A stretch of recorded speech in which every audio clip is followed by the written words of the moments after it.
every player that balls out of UCLA gets drafted. So I'm like, I'm gonna go there, and I'm gonna if I play well, I'm gonna get drafted. Even though they don't really fool me, I already put in my mind the coaches didn't fool me. I gotta go if I want it, I gotta take it. Yeah. So I left the coach who was down for me for the business decision. So that's how I ended up going to UCLA. But it was a blessing in disguise because if I was recruited by UCLA originally, I would have been thinking my stuff don't stink. I'm the man here. I'm good. But I went very humble and lowly and was like, I got to put in work. I went in, Brody. I went in on a mission. Like, I'm not good enough. Like, I got to grind. Like, y'all not looking at me? I had a hit list. You. I'm at y'all head. I'm at y'all heads. Y'all not looking at me. They were talking about redshirting me. Listen, I played in the summertime with Earl Watson, and nobody knows my name. And I'm playing with Earl Watson, and I'm coming off a track, bro. I'm banging everything, dunking, trailer, hitting jumper. I'm doing stuff because the game seemed more wide open because I was playing against a bunch of little guys who would cut you off. You couldn't go nowhere. But I'm faster than big guys, so I'm going around big guys. I'm dunking. I'm like, this is this is easy. Earl Watson invites me to go hoop with him because he sees I'm built different. He like, oh, you a dog. Like, you kind of crazy. Like, you little nuts. So they were on pace to redshirt me. Like, we're just bringing him in because he's a big kid. He's got good grades. We'll bring him in. And what happens is Earl Watson goes to Steve Lavin. He storms into his office, and he said, if you redshirt Ryan Hollins, I'll never talk to you another day in my life again because that kid is going to be good one day. So Earl Watson is my big bro to this day. So he always had that hand over me, that vision over me. Like, you know what I'm saying? Like, he didn't have to do that. He would pick me up from my dorm and be like, let's go play. And then he took me to go play against the pros.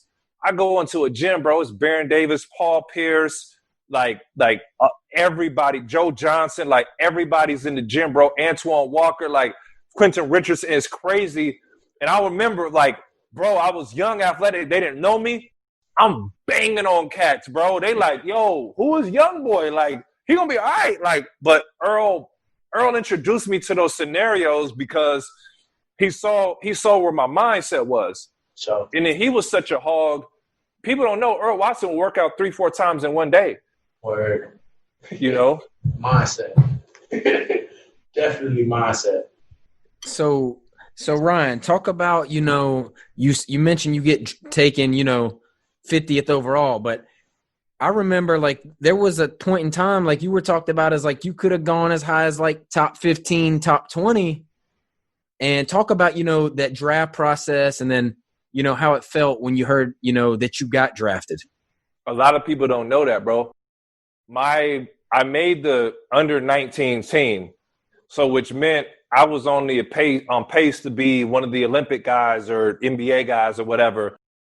And it was D. Brown, Darren Williams, if you gotta know Darren Williams, but like the top college players in the country.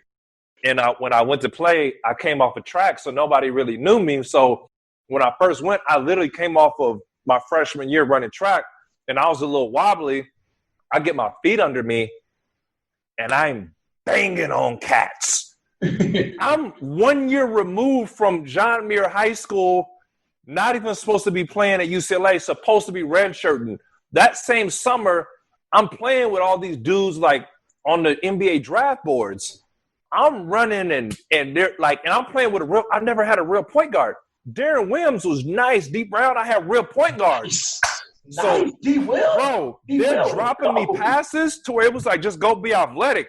I'm banging on cats, like showing out, running the floor, lob dunk. Like, I'm going nuts. Like, I never had a point. Like, bro, and I created such an energy. I was one of the top guys on the draft board, but I didn't know how to manage that.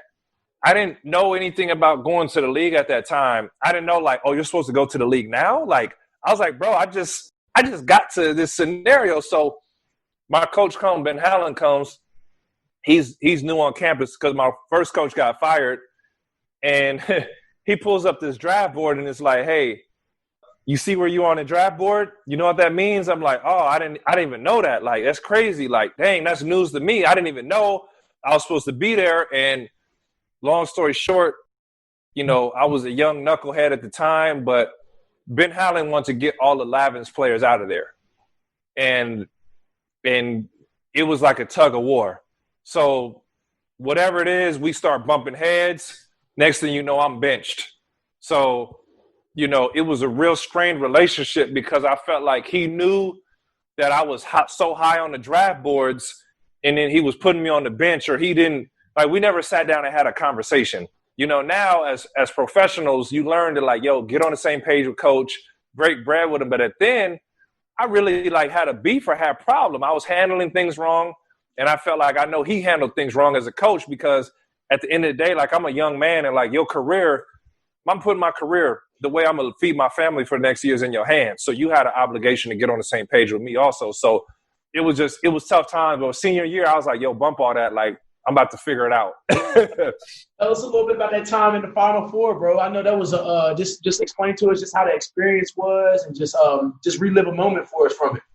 It was a dream because I go from being on the bench to being sick and tired of losing. Fellas, I was the type, when we lose, I was under that old school mentality. I took the losses home with me. I would think about them when I trained. I would have nightmares at night.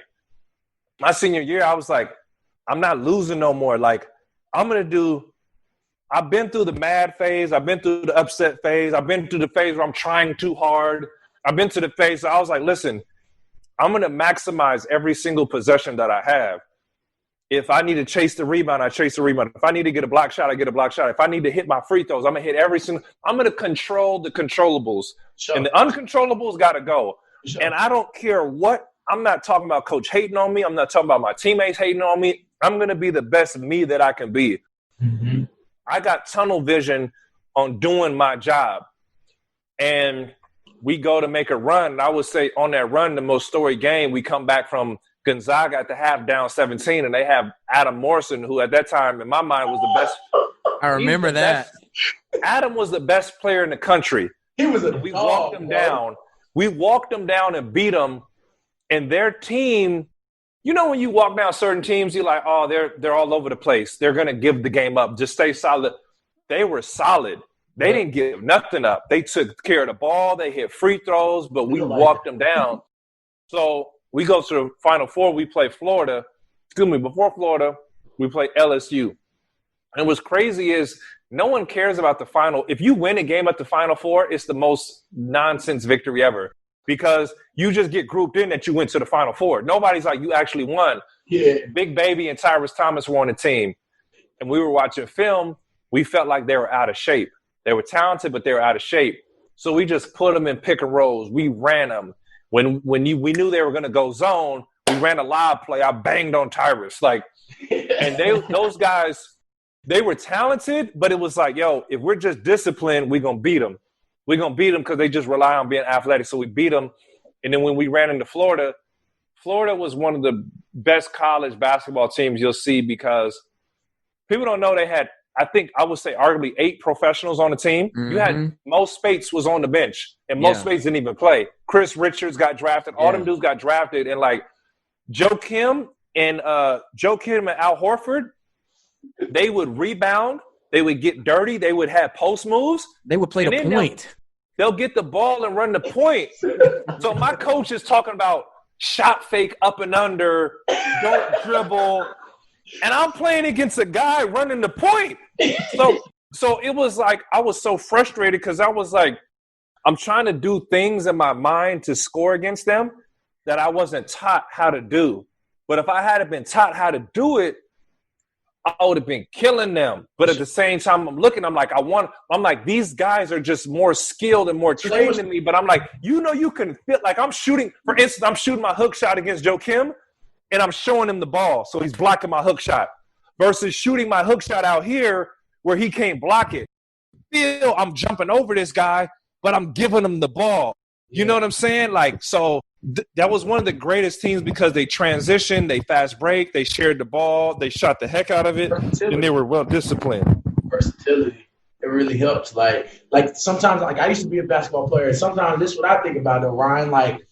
If I would have focused on when I was growing up playing basketball, not on being a big man. Let me be whatever I want to be, whatever it takes for me to be. And I hate that generation was like that with me because I'm an extremely skilled ball handler for my size. I mean, Ryan, if I could play a point guard, like I could bring the ball to the court on an NBA guard right now, and he would not take the ball from me. Ryan, this dude, I kid you not, Ryan. Like we played high school ball together. Used to play at the Y all the time. Yo, he's 6'7", 300 pounds, and patting that thing like a point guard, hitting step backs. Like, it's ridiculous. But you know how it is, though. When you're a big guy of my size in high school, they only see you as that big man on the court, right? Where it messed me up, Come on, big man. I can do so much more. Big man. I can do so much more, bro. Like, for real, I can do so much more. I can shoot. I can dribble. I can get up. If I really want to, I can get a ball, a rebound, and bring the ball to the court. But the generation that I was coached in, they didn't believe in that. They believe in a big man doing what a big man do. Let's get boards, turn your back to the basket, and try to get a bucket. Facts. But I had so much more, bro. He's shooting threes, cashing out. And that's what's crazy. There was a lot and I think that was what hurt Mercedes Lewis because Mercedes used to play on the wing. He used to cross catch. He had a legit long AI crossover. Yeah. And then at UCLA, it was like, oh, you're the trail man in the four, playing the four. And he was like, man, I'm off this. Yeah. I'm off this. Yeah, that's one thing I wish from basketball. I love it to death. I couldn't play no more. But if it was one thing I could get back, I wish I would have just played my game more. Been allowed to play my game a little bit more, you know? And I mean, I know I was the big man on the court, but it's undoubtedly, I know for a fact that I could have brought the ball to the court. I know for a fact that I could have shot more game, but also that was some on me too. But then again, it came down to the point where I knew where I could dominate at too. You know what I'm saying? So you would I think where coaches mess up with younger kids, younger big guys is they understand that, yeah, you're a big guy, you play in the post, but they don't be willing to understand it okay, you can still do work outside of the post and still work in the post and work off of it. They go hand in hand, bro. I'm getting way more open shots on the turnaround. When Joe Kim would get the ball in transition, instead of the guard waiting, Torian Green would take off, and now you have 4 outlets. And Joe Kim would sometimes just dribble down the paint because his man just rebounded and go get a dunk. Yeah, that's crazy. And Al. You feel me? That's crazy. And instead of the first time they turn the ball over, cuss them out, blah, blah, blah, but hey, use your escape dribble, do whatever, But that's what made Billy Donovan and those teams great. We were fundamental and strict and robotic, and they were free as a bird, and we couldn't scout them because they just hooped. They just hooped. Now, they were disciplined, they had fundamental, but they just hooped. But Billy was very much ahead of his time with that. Shout out Billy Donovan. Shout out. That's good. So Ryan, talk about, your transition when you get into the NBA. What was that? We ask everybody this. What was that moment like? Maybe it was a debut. Maybe it was like a dunk. What was that moment where you were like, yo, I'm on the same court as so-and-so. I really made it. I'm really here. Because we went far in college, I didn't have time to really realize what was going on.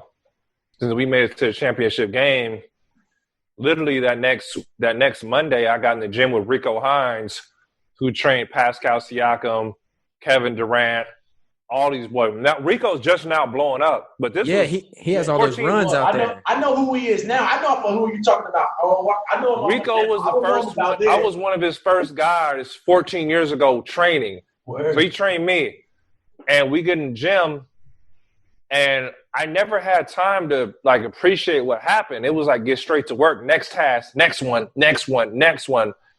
And even after the draft, I was drafted 50th, so I was teed off, man. That same Monday, or Saturday, we got back in the gym, and I had a hit list. Him, and him. He got drafted over me. Oh, big mistakes. And then I had hit teams I had teams and players on my hit list. So I never got really the time to really party. Even at my draft party, it didn't feel like a draft party. When it finally hit me that I was in the league, we had an exhibition game at North Carolina. We were playing against the Heat. And I remember it was like the national anthem. And I looked over and I saw Shaq. This is white hot Heat. I saw Shaq. Right after the championship, I saw Dwayne Wade, Rashard Lewis. I'm seeing all these people. I looked over. I saw my parents in the crowd.